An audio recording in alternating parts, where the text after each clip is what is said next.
Bien, muy buenos días. Comenzaría agradeciendo a los organizadores de este seminario internacional, a la dirección de Flaxo Cuba, a la coordinación de GRIP y al resto de las instituciones que forman parte del comité organizador por la invitación a esta conferencia. Será un gusto para mí además compartir con el resto de los participantes muy vinculados a estas temáticas que son objeto del seminario internacional, las estrategias de respuesta ante el cambio climático en términos de adaptación, mitigación, todo lo referido también a la gestión de riesgos de desastre, la perspectiva de género y la situación y la vulnerabilidad, la situación especial de los pequeños estados insulares, sobre todo del Caribe, acerca de estos temas. Yo voy a referirme y quizás un poco como telón de fondo, como referencia global a todas estas discusiones, a algo muy reciente, los informes más recientes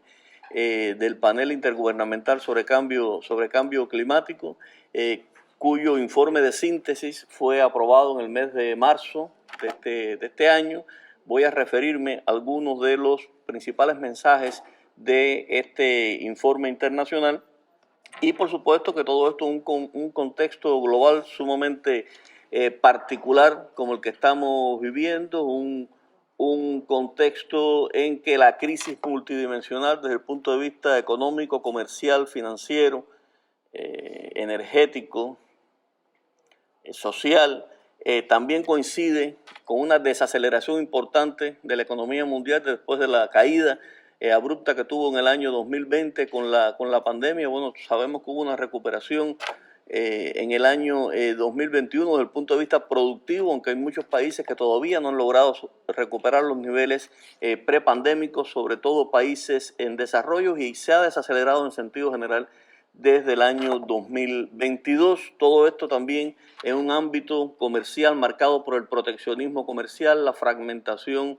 económica, la ampliación de la brecha tecnológica y dentro de la tecnológica el aspecto o la dimensión digital, deuda externa creciente y crisis de pago, sobre todo a partir de las más recientes elevaciones de las tasas de interés a escala internacional, lo que ha llevado a que la polarización social haya seguido creciendo, se reforzara en condiciones de pandemia y se haya mantenido en estos años posteriores al 2020, conflictos armados que están a la orden del día, como sabemos, con un conflicto particularmente intenso en este momento en Europa, y desde el punto de vista ambiental la llamada triple crisis planetaria, en alusión no solo al cambio climático, sino también a la pérdida de la diversidad biológica y a los problemas de contaminación, en lo cual la contaminación por plástico ocupa un lugar significativo. De manera muy rápida voy a referirme a algunas de las grandes asimetrías que están presentes en el mundo actual, asimetrías socioeconómicas, que después a la larga veremos cómo estas asimetrías socioeconómicas calan en el resto de las dimensiones de la crisis global, están presentes después, veremos cómo asimetrías energéticas, cómo asimetrías desde el punto de vista de la respuesta ante los retos ambientales, etc. Aquí vemos cómo, por ejemplo, algunas cifras contrastantes, cómo los países altamente industrializados, con alrededor del 14% de la población mundial, generan más del 61% de las exportaciones globales, por solo mencionar una cifra. En tanto, los países en desarrollo, los 140 países en desarrollo que aparecen registrados en esta publicación del propio Fondo Monetario Internacional, donde viven más del 81% de la población mundial, generan solo algo más del 32% de las exportaciones globales. Y de este 32%, observen cómo solamente China, de ese 32%, China aporta el 13%. O sea que el resto, una proporción realmente limitada, el resto de los 139 países en desarrollo y economías emergentes. Si vamos a algunas de las regiones más empobrecidas, más preteridas, el caso, por ejemplo, de África subsahariana, los 45 países de los cuales aparece información acá de África subsahariana, en ellos vive también el 14% de la población mundial, pero aquí la realidad es muy diferente. Este 14% de la población mundial no llega a generar el 2% de las exportaciones globales. De manera que sus ingresos, dependientes además en un alto grado, como conocemos, de los recursos naturales, de productos muy básicos, no llega a aportar el 2% de esas exportaciones globales. Y si vamos a los países altamente endeudados, 39 países altamente endeudados, más del 10% de la población mundial y no llegan al 1% de las exportaciones globales. Repito, esto solo a manera de ejemplo. También un mundo que desde el punto de vista climático está muy marcado por el peso que siguen teniendo los combustibles fósiles en el balance energético global. Aquí estas cifras reflejan el balance de energía comercial, es decir, aquí no están los combustibles tradicionales, es solo la energía comercial, pero hay una preponderancia, un peso de más del 80% de estos combustibles fósiles, petróleo, carbón mineral y gas natural, todavía en la composición de esos balances energéticos globales, como expresión de uno de los más grandes desequilibrios, o sea, porque estamos hablando además de 3 portadores energéticos que por demás no son renovables, son recursos no renovables, y sabemos que a partir de esta gran dependencia de los combustibles fósiles que comenzó a gestarse desde el último tercio del siglo XVIII con la revolución industrial en Inglaterra, donde primero el carbón, después a finales del siglo XIX el petróleo y el gas natural comenzaron a dominar estos patrones energéticos y hoy día, repito, siguen representando más del 80% de ese balance de energía comercial. Esto tiene mucho que ver con el reforzamiento del cambio climático en las últimas décadas, desde la segunda mitad del pasado siglo. Les decía que estamos hablando de un contexto de desaceleración de la economía mundial ahora en el año 2022. Aquí se ve justamente este proceso, la abrupta caída de la producción en el 2020, la recuperación productiva de importantes economías en el 2021, aunque repito, esto no fue homogénea, esta recuperación productiva en el 2021 y la desaceleración en el año 2022, o sea que estamos hablando de un mundo que desde el punto de vista económico hay grandes retos y esto también se traslada al resto de las dimensiones. Otra de las grandes preocupaciones y que también tiene que ver con el reforzamiento del cambio climático, aunque no es la única causa, son los problemas de alimentación en el mundo, un reto realmente global. Este es el mapa del hambre 2021 del Programa Mundial de Alimentos, donde vemos que sobre todo en el hemisferio sur, en los países en desarrollo, en particular el continente africano, el sur de Asia, muy marcado por esta situación en la medida en que los colores son más enrojecidos, se refiere a situaciones más críticas desde el punto de vista de la seguridad alimentaria y nutricional. Entrando ya concretamente en los retos ambientales, aquí vemos el resultado del último informe global sobre riesgo del Foro Económico Global, donde refiere, y aquí me voy a referir sobre todo a la columna que está a la derecha, que se refiere a los 10 principales riesgos para los próximos 10 años. Hay una coincidencia de que más de la mitad de esos riesgos globales para los próximos 10 años están asociados a temas ambientales.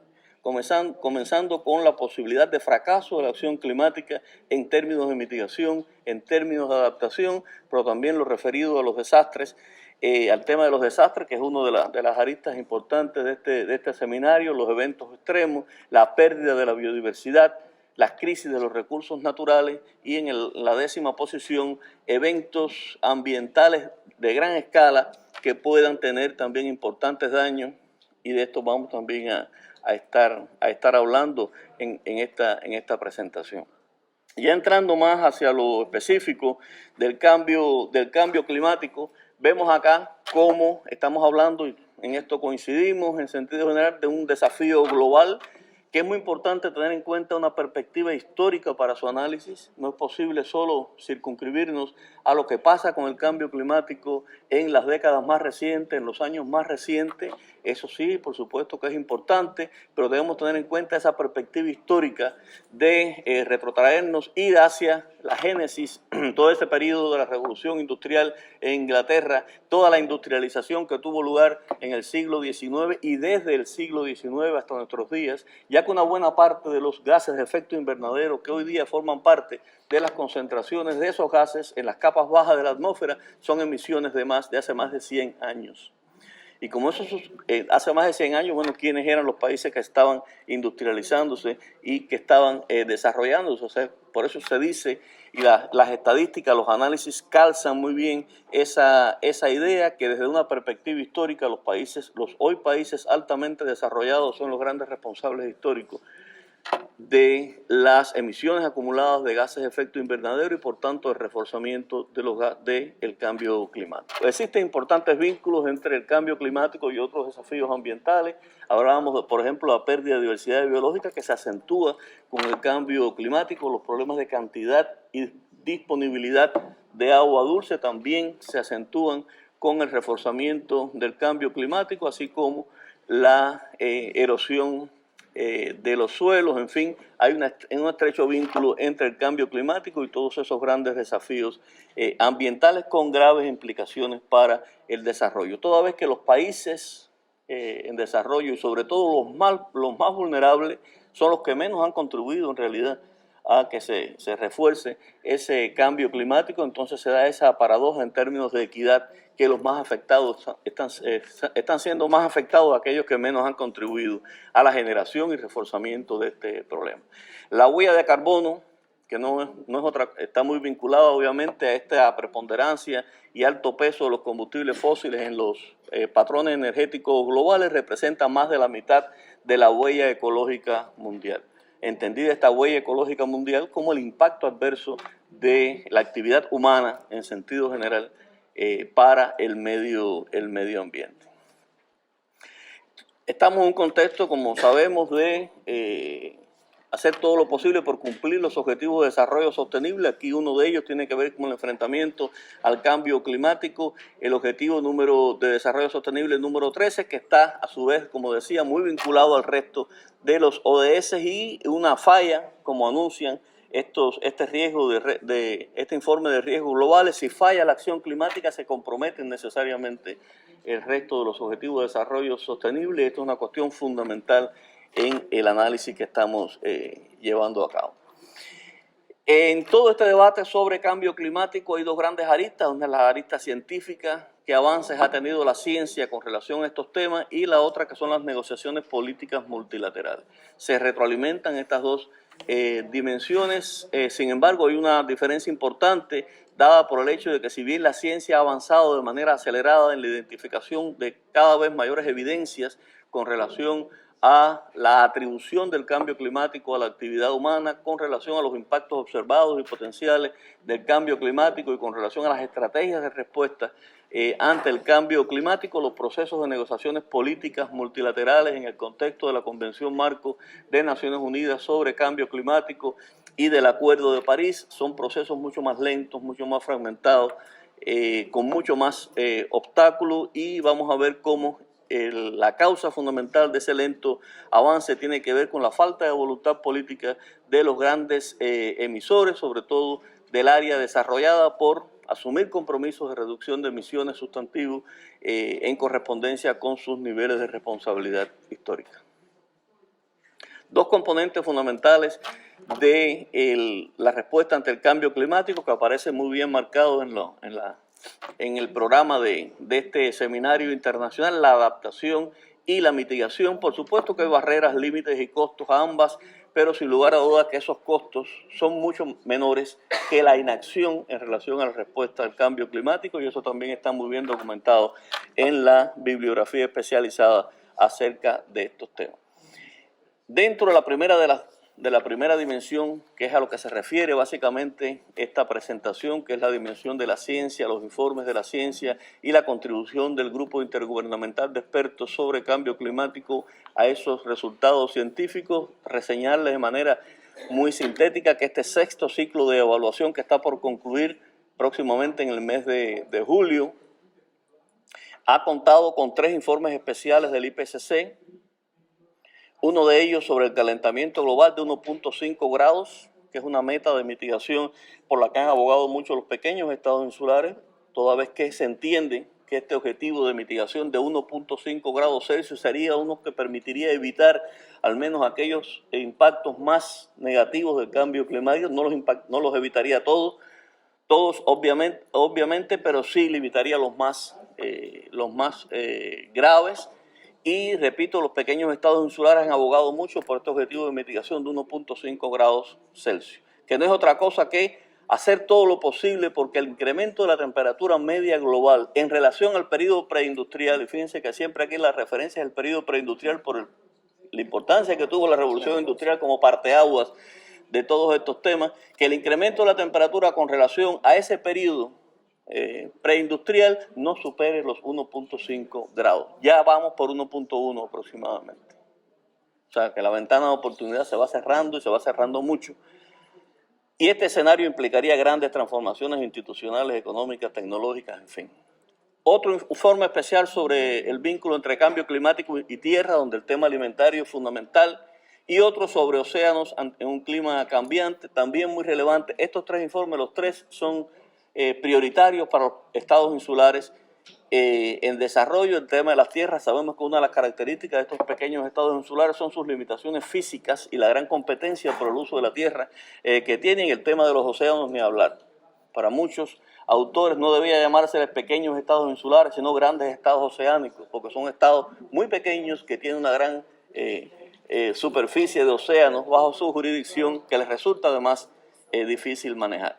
Ahora bien, un mensaje común a todos estos informes del sexto ciclo de evaluación del IPCC, que además de estos especiales incluye la contribución de los tres principales grupos de trabajo del IPCC, el primero sobre la ciencia del cambio climático desde la perspectiva de sus bases físicas, el segundo, ese primero fue aprobado en el 2021, el segundo del grupo de trabajo 2 sobre adaptación, vulnerabilidad e impactos, y el tercero del grupo de trabajo 3 sobre mitigación. Estos dos, el 2 y 3, fueron aprobados en 2022, y el informe de síntesis, que es este que decía que se aprobó en el mes de marzo muy recientemente. Un informe común de todas estas contribuciones es el hecho de la necesaria urgencia de acción ante el cambio climático, pero la importancia también de que estas respuestas sean inmediatas y equitativas, y el riesgo que supone, como ya decíamos, para el cumplimiento de los objetivos de desarrollo sostenible, el hecho de que no se avance en esa acción climática, así como los crecientes costos y riesgos que se asocian al retraso o a la demora de esas acciones de respuesta ante este reto global. Vamos a empezar entonces a hacer un pase y ya más rápido a cuáles son los principales mensajes de este informe de síntesis del IPCC. Bueno, a los organizadores me informan por acá que la batería está dando señales de agotamiento. Entonces, siguiendo con la línea de la presentación, les decía que vamos a referirnos concretamente a los principales mensajes de este informe de síntesis aprobado en marzo de 2023. Pero parece que está agotando la batería. Sí, quiero ver si está conectado.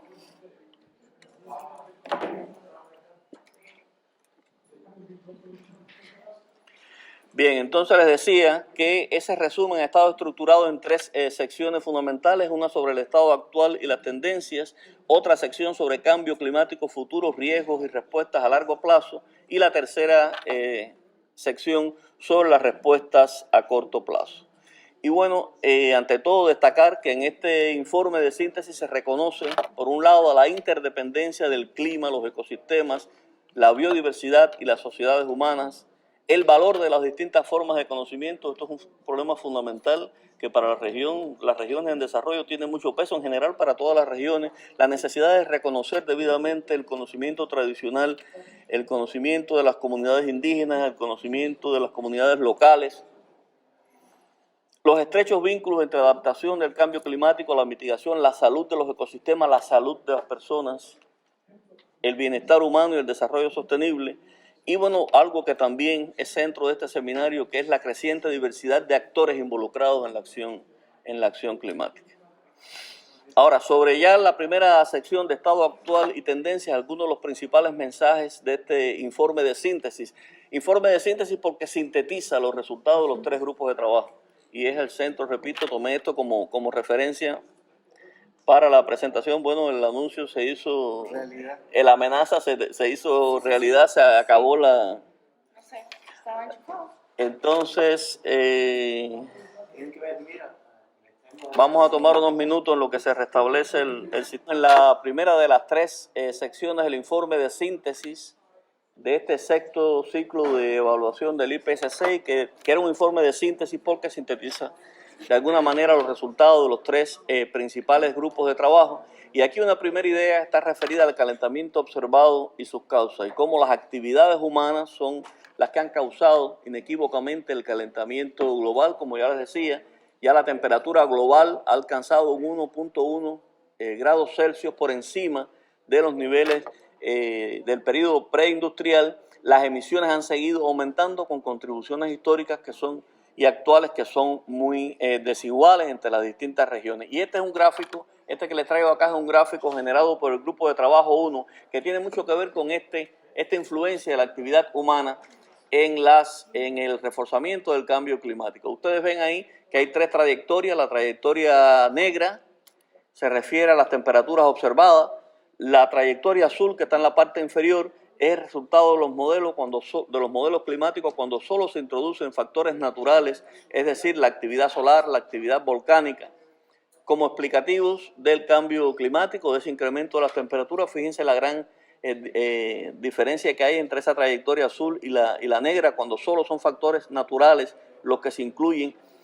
Sin embargo, cuando se incluyen, además de los factores naturales, los factores humanos, da esa trayectoria carmelita, color café que ven ahí, donde hay una alta correspondencia entre las temperaturas observadas y esos factores tanto humanos como el impacto de esos factores tanto humanos como naturales, lo que justamente refuerza la idea del peso que tiene la actividad humana en el calentamiento del sistema climático.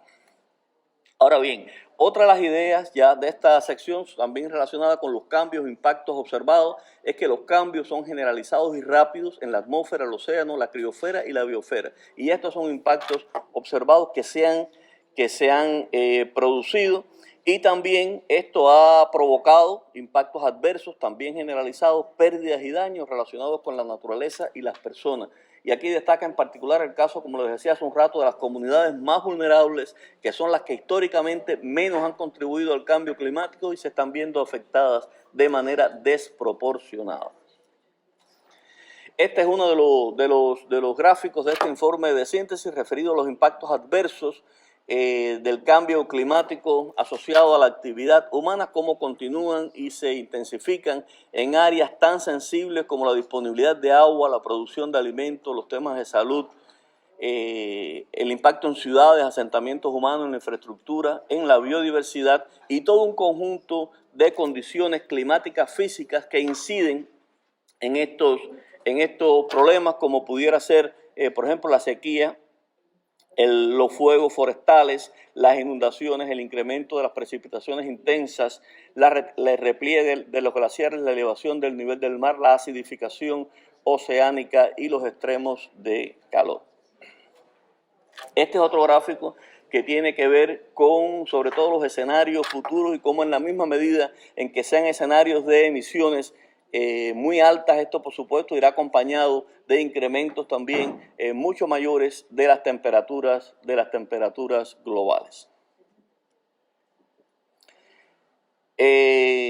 Vemos también acá, en relación al progreso actual de la adaptación, las brechas y desafíos, que por supuesto la adaptación, como les decía, es uno de los componentes más importantes de la respuesta ante el cambio climático. Ha habido progresos en este sentido, ha habido adaptación en las distintas regiones, en los distintos sectores, pero también hay importantes brechas en materia de adaptación, y estas brechas tienden a crecer. En muchos casos se han alcanzado los llamados límites rígidos de la adaptación, es cuando ya sencillamente no es posible adaptarse más, o bien por restricciones tecnológicas, o bien por restricciones de las capacidades de los propios ecosistemas, y límites quizás más blandos, que son aquellos que con mejores políticas, con mejor financiamiento y con mejores tecnologías pudieran superarse. En general, el tema financiero sigue siendo un tema clave. Acá se dice con mucha claridad que los flujos financieros mundiales actuales para la adaptación son insuficientes, sobre todo aquellos que llegan a los países en desarrollo. Con relación al tema de la mitigación se señala que ha habido una ampliación de las políticas, de las leyes que tratan este tema o que se centran en este tema desde el ciclo anterior. O sea, hay más países que de alguna manera han incorporado metas, por ejemplo, para las fuentes renovables de energía, para la eficiencia energética, etcétera. Pero hay una brecha importante entre las emisiones que se proyectan a partir de estas políticas que se están implementando y las contribuciones que han declarado los distintos países en el contexto del acuerdo de París. O sea que hay contribuciones declaradas por todos los países, pero los resultados, las emisiones reales van por otro camino, y lo cierto es que en estas condiciones serían rebasados todas esas metas, todos esos objetivos, tanto el 1.5 como los 2 grados Celsius con relación al periodo preindustrial. Y aquí también el tema financiero está en la base del hecho de que no se avance en esas direcciones. Este es un gráfico que es tomado del grupo de trabajo 3 y se refiere a cómo está el tema de las emisiones en las décadas más recientes. En particular desde 1990, aquí puede observarse cómo las emisiones han seguido creciendo, han alcanzado niveles sin precedentes, si bien se ha hecho más lento ese crecimiento en esta última década que evalúa el IPCC, que es la década de 2010 a 2019. Por tanto, concluye en este caso el panel que nos vamos por buen camino para limitar el calentamiento a 1.5 grados Celsius. Fíjense en la composición de los gases de efecto invernadero, cómo efectivamente el dióxido de carbono sigue captando las 4/5 partes o más bien las 3/4 partes en la composición de esos gases, 64% a partir de energía y el 11% a partir de los cambios de uso del suelo. Pasando entonces al cambio climático futuro, hablamos del observado, ahora cambio climático futuro, riesgos y respuestas a más largo plazo.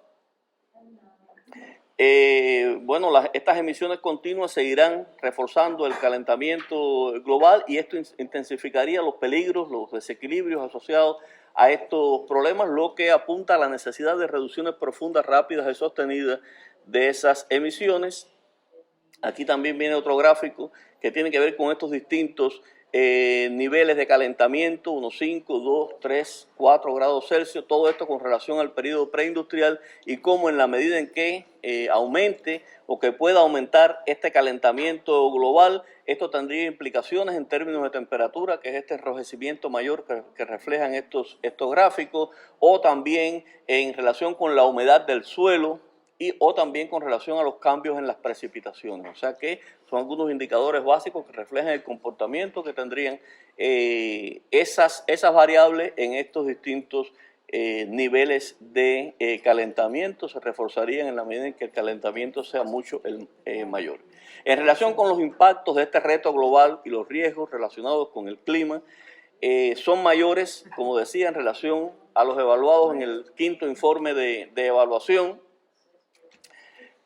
Por tanto, aumentan los riesgos, los impactos, las pérdidas, los daños con cada incremento de ese calentamiento global, y están también los llamados riesgos compuestos o en cascada. Es cuando coinciden varios de esos riesgos, tanto climáticos como no climáticos, lo que hace muy difícil en ocasiones el manejo de esos riesgos complejos, y eso también tiene mucho que ver con el objetivo del este seminario internacional que se refiere a la gestión de riesgos.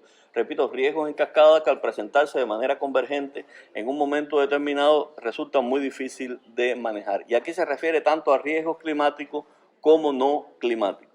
Aquí hace una referencia aquí al incremento de la severidad de los impactos a través de distintos sistemas naturales y humanos, que se incrementarán también con distintos niveles de calentamiento. Aquí una referencia a la pérdida de especies, también a la salud humana. Fíjense, el tema de la salud cada vez más vinculado a todos estos análisis, la posibilidad de que pandemias como esta, de la cual todavía no hemos salido, que puedan ser recurrentes en el futuro, en la misma medida en que, por ejemplo, siga la fragmentación de los hábitats y las pérdidas de diversidad biológica afectando el planeta.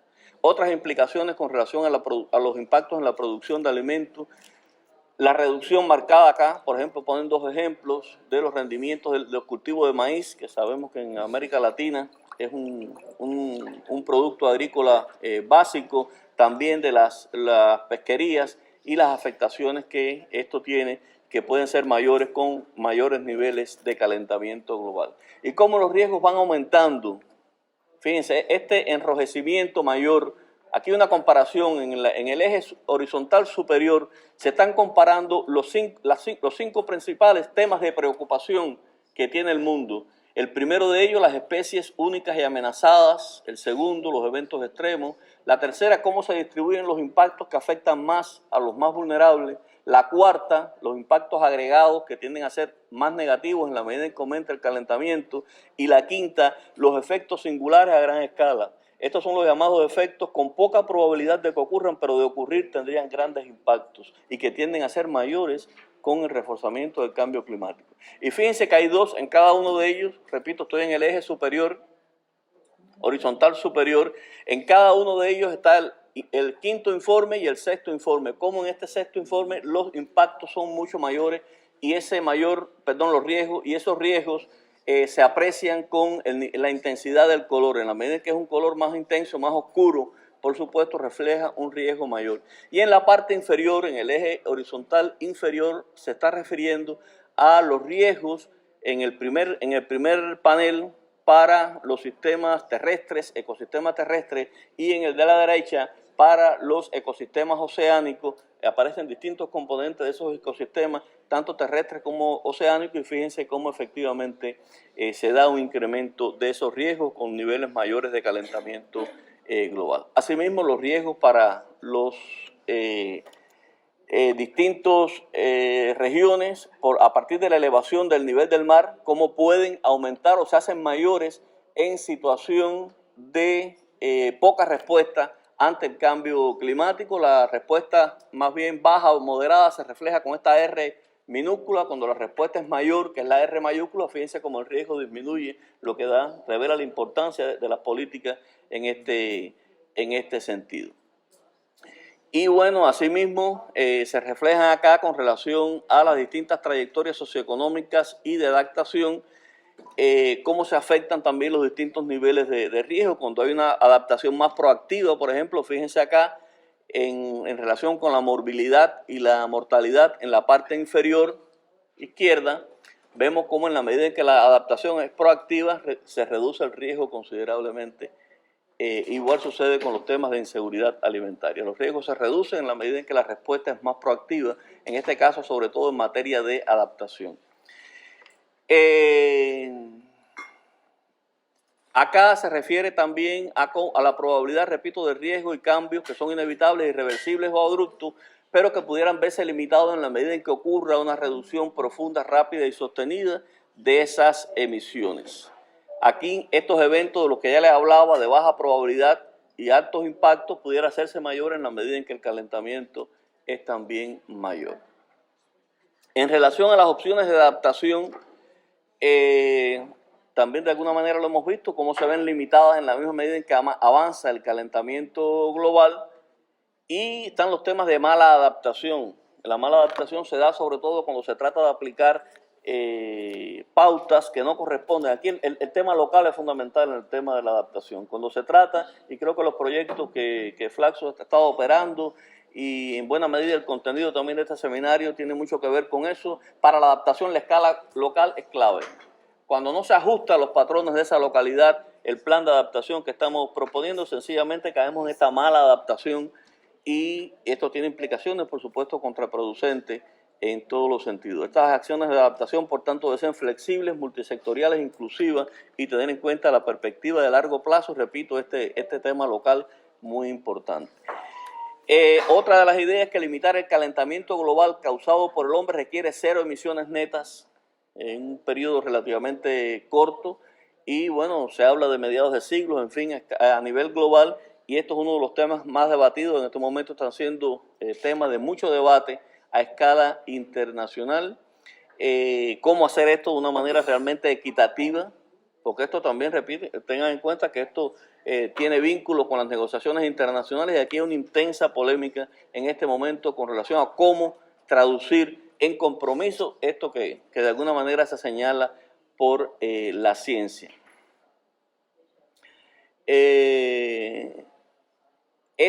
Aquí se refiere a las trayectorias de mitigación. Primero, esta trayectoria que les decía de 1.5 grados, que les comentaba que es un objetivo de mitigación bastante ambicioso, e incluso el de 2 grados Celsius con relación al periodo preindustrial implican cambios rápidos y profundos y en la mayoría de los casos reducciones inmediatas de las emisiones. Eso es un tema, de lo contrario quedan fuera de alcance esos objetivos.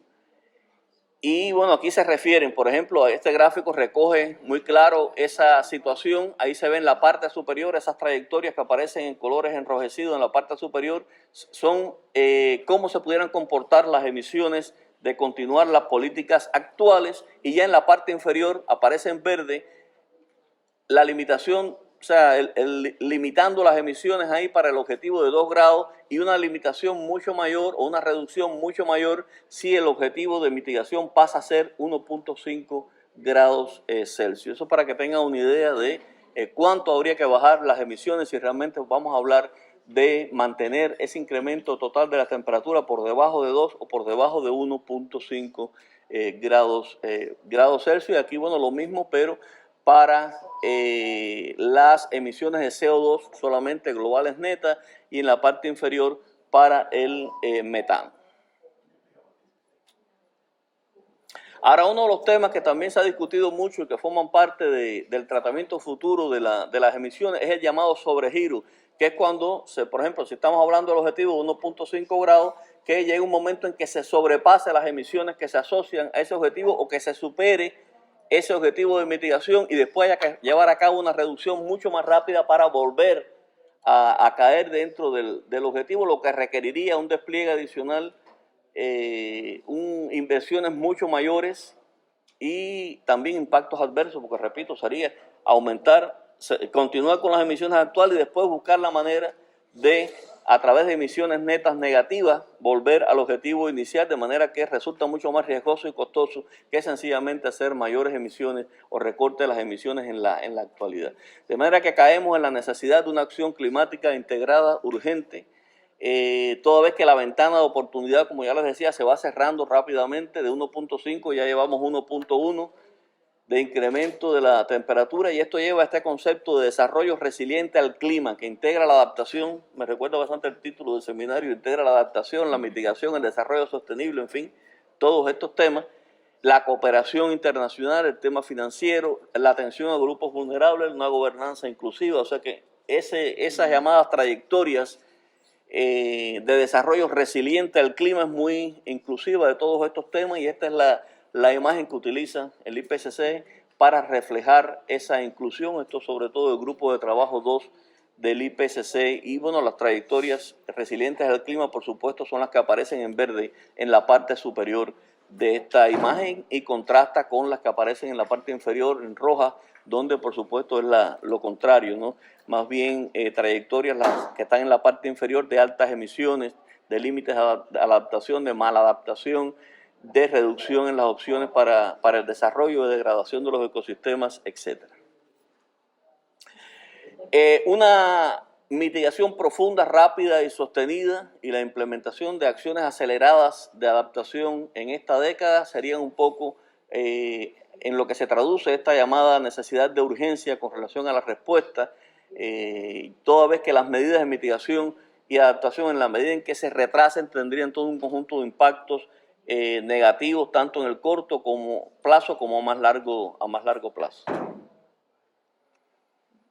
Y aquí aparecen también múltiples oportunidades que existen donde se vinculan la adaptación, la mitigación y el desarrollo sostenible, que un poco lo dejo para que después lo puedan consultar en más detalle, pero se refiere a la energía, al tema alimentario, a los temas de asentamientos humanos, de salud, de temas económicos propiamente, y el tema de la demanda. Esta parte que está en este bloque que está en la parte inferior es sumamente interesante, porque esta vez se le concedió en este ciclo del IPCC mucho mayor peso a los temas del lado de la demanda. O sea, no solo pensar en la respuesta al cambio climático del lado de la oferta, de sustituir, o sea, mantener una oferta, digamos, desde el punto de vista tecnológico, desde el punto de vista productivo, etcétera, y pensar un poco en reemplazar, por ejemplo, combustibles fósiles por renovables, o sea, pero siempre manejándolo del lado de la oferta. Aquí, el énfasis también ha sido del lado de la demanda, cómo cambiar patrones de producción y consumo, cómo hacer más con menos,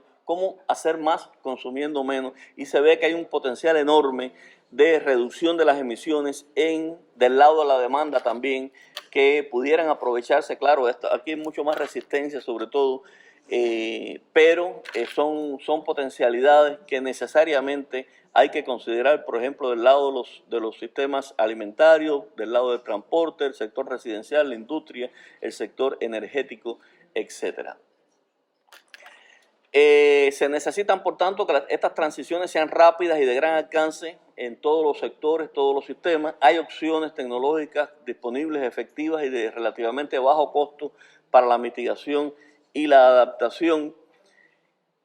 Pero aquí es importante señalar que si bien es básico que la acción sea acelerada, también debe ser equitativa. Y ese es uno de los temas, como decía, más polémicos en el contexto de los debates sobre el cambio climático, sobre todo en las negociaciones internacionales. Y para el IPCC también es un reto el reflejar estos temas desde el ángulo de la equidad, la justicia climática, la justicia social, la inclusión, la transición justa, que permita una respuesta donde con las acciones sean ambiciosas, tanto en términos de adaptación como en términos de mitigación y de desarrollo resiliente ante el clima. En cuanto a las políticas, como les decía, se aboga por sistemas de gobernanza que sean mucho más inclusivos y donde se aprovechen también los conocimientos más diversos, los sistemas más diversos de conocimiento. El tema financiero, un tema clave, igual que los temas tecnológicos, de cooperación internacional, que están en la base, en definitiva, de los medios de implementación, sobre todo para los países de menor desarrollo.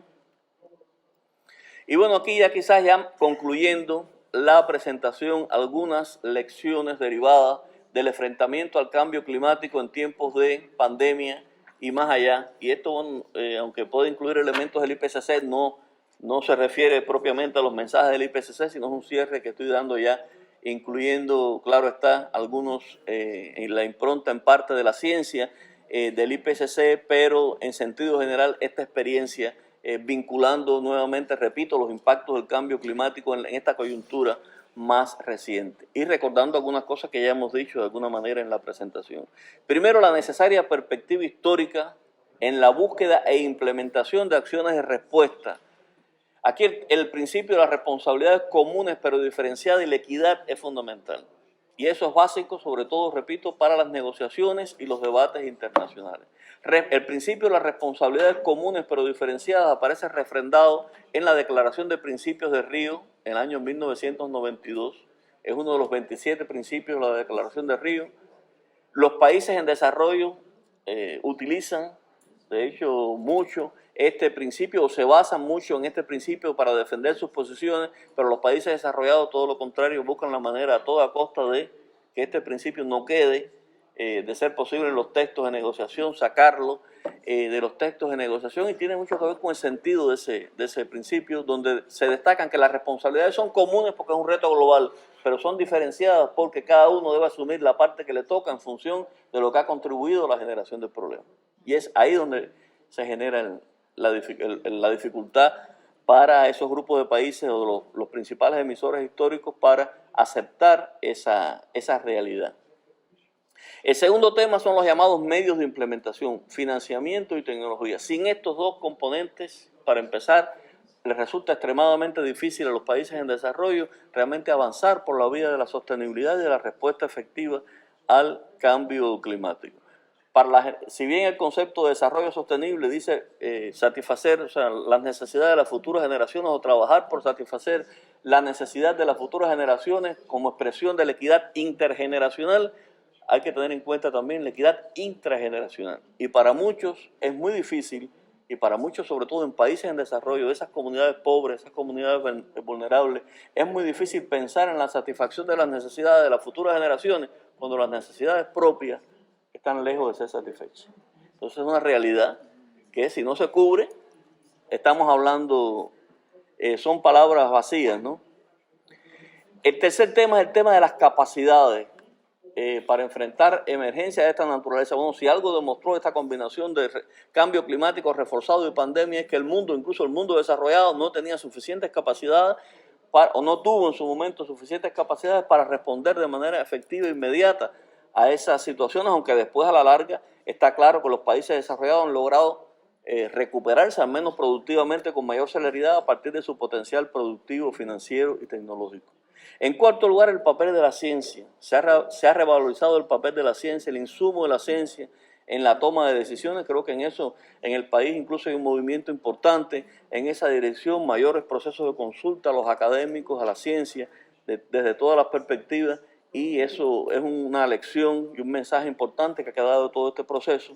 La importancia del desarrollo local nuevamente, un desarrollo local, pero de verdad, o sea, un desarrollo local donde se combinen los espacios de autonomía que puedan tener las localidades con los recursos que puedan tener a su disposición y las capacidades reales para dar respuestas a escala local. Ustedes recordarán que con la pandemia hubo momentos en que la limitación de la movilidad llevó a que las personas resolvieran sus problemas en los espacios más específicos en que se encontraban, y esto requiere, por supuesto, capacidades y desarrollo de capacidades. El tema de la cooperación internacional, fundamental, la solidaridad, fundamental. O sea, es impensable que temas como este, de una pandemia de esta naturaleza, un fenómeno, un reto global como el cambio climático, lo pueda resolver algún país, por grande que sea, dentro de su frontera. Aquí la cooperación en muchos ámbitos es fundamental. La necesidad realmente de incorporar con determinación la variable ambiental en esta recuperación post-COVID, ya que la preservación del medio ambiente es una precondición para evitar, por ejemplo, nuevas pandemias, como ya decía. Y por último, las oportunidades y retos de la descarbonización. Este tema lo dejo así planteado, pero es un tema muy importante. En los mensajes de la ciencia está avanzar en la descarbonización, sí, perfecto.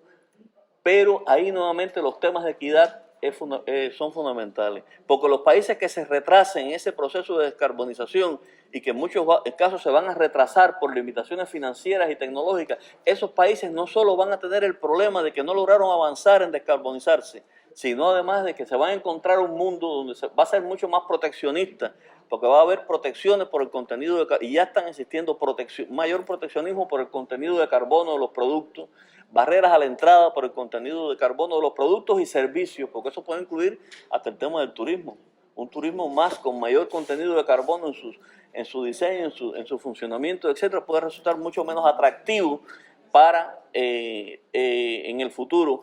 Y también la posibilidad, por ejemplo, ya también está sucediendo de que se limite el financiamiento a ese tipo de tecnología con mayor presencia de los combustibles fósiles. Bueno, por razones de tiempo ya voy concluyendo. Agradecer nuevamente a los organizadores por la gentileza de invitarme y darme este espacio para poder intercambiar con ustedes en este seminario internacional. He tratado de traer algunas de las aristas dentro de los mensajes del IPCC que resultan más afines con los temas del seminario, pero bueno, sin dejar de pasar de manera integral esos mensajes a partir, repito, del informe de síntesis. Así que muchas gracias a todos por su atención.